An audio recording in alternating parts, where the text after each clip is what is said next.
Hey, how we doing? My name's Andy. This is Spiders. Thanks for coming and watching. Today I'm going to show you a bit of an update in regards to the Dolichothele diamantinensis breeding project that I've had going on for a good few months now. So you may have seen I did a few videos on it. This girl got paired. She I think paired about 4 or 5 times before the male went on. Yeah, but we've had no joy. We've had nothing. A few weeks after the last pairing, she really started webbing up her old enclosure, and I really thought that we were going to get something soon, but it just didn't happen. But I had a suspicion that maybe there wasn't. I don't know. It might just be me, but I don't, because it was in a tall. She was set up in an arboreal setup, as you'll see in a minute. It was like the Star Wars setup with the AT-AT walker in it. I don't think there was anywhere that she could make the right bull to start thinking about laying an egg sac. Now, it might just be me overthinking it, but anyway, I thought, again, like I did with the porky the other week, I thought I'm going to take a leaf out of Dave's book from Dave's Little Beasties. We're going to give her a rehouse. I'm going to see if it encourages her either to drop a sac or to molt out, and then, like I said before, we can start that cycle all over again. So this is me doing just that, and I'll catch you on the other side. Cheers. So, here we have her. This is it. Like you say, you may have seen the videos in the past. She has been paired about 5 or 6 times, and as you can see from the abdomen, she's pretty huge.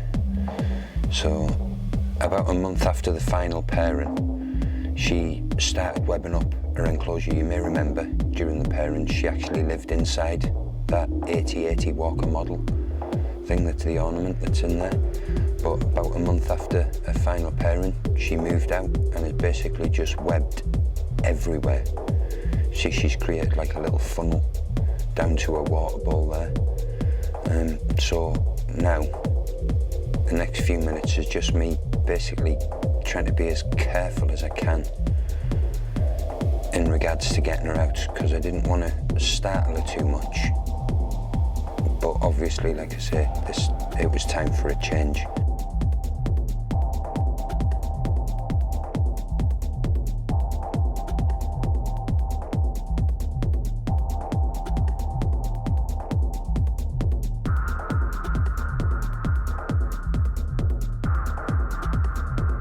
And as you'll see, she wasn't too happy about the idea of leaving this tank. Well, she just wasn't too happy about being touched with a straw.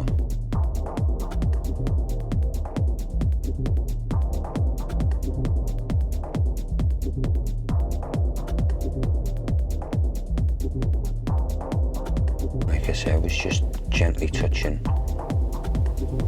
her back leg and trying to encourage her forward, but she wouldn't have it, so I decided to just, what I did is I just removed a little bit of webbing. Only needed to be a little bit, but just to change the way that it was sat and make it easier for me to get this cup actually into the enclosure. And as you'll see here, I decided that I would just go for try the trap her in method if we could.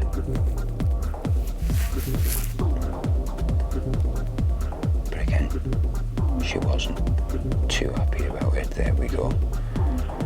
So I eventually managed to get the cup in, but as you'll see, the work was still not done.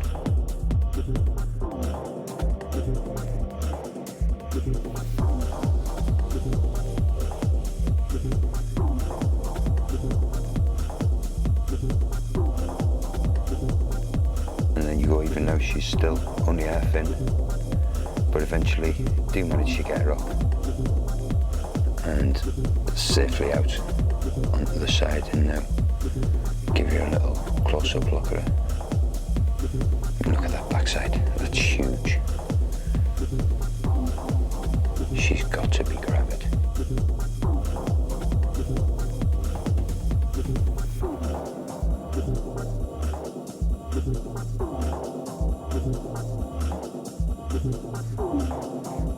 This is the enclosure she's going into. It's more of a terrestrial setup.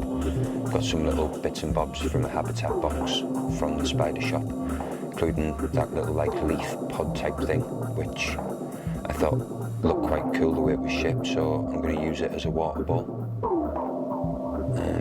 And you can see we've got some better footage of her coming up now. You get a real good chance to have a look at her and see the shape and the condition that she's in going into this enclosure. So hopefully, as I've said, fingers crossed she's going to drop a sack, but if not, maybe she'll molt out and we can give it a little while and then we can start again.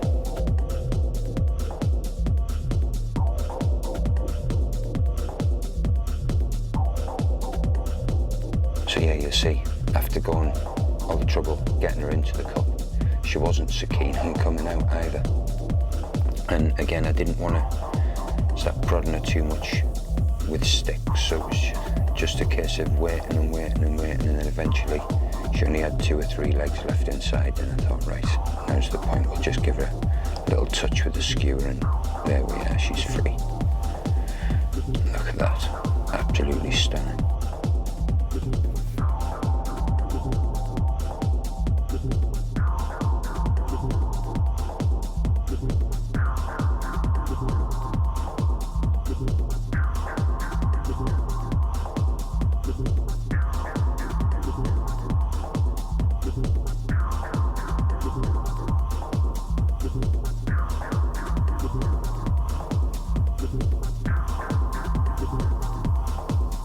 First thing she did, make a beeline for the side of the tank. So this wasn't the only time. I did have to sort of tap her back down a couple of times, but as you can see, she is in really good condition.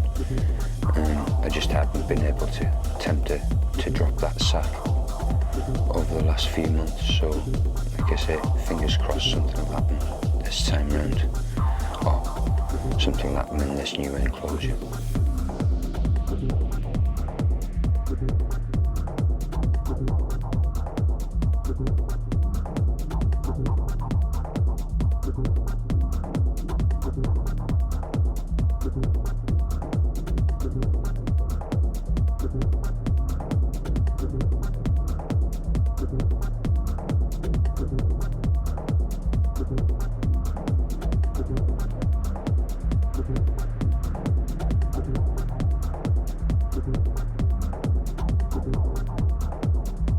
Yep, so there we have it.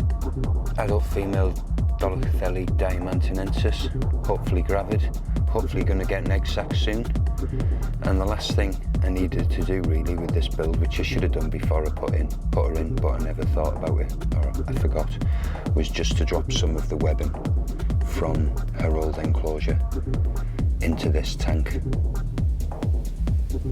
just in the hope that it'll help her settle a little bit. Any pheromones or anything like that will be sat on that web, and hopefully it'll just offer her a little bit of, I don't know, familiarity, I suppose, and hopefully help her settle down a little bit.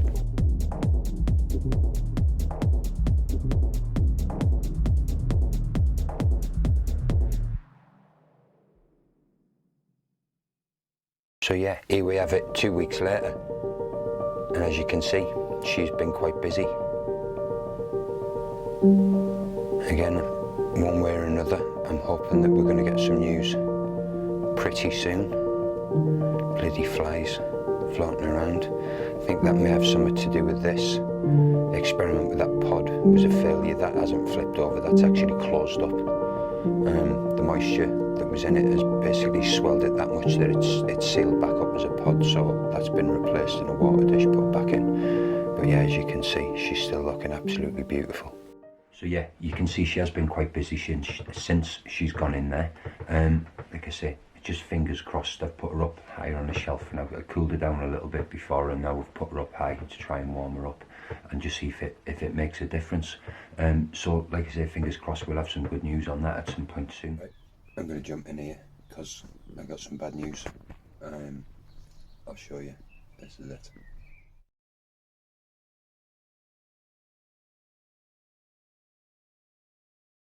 So yeah, that happened the night before the Northern Show.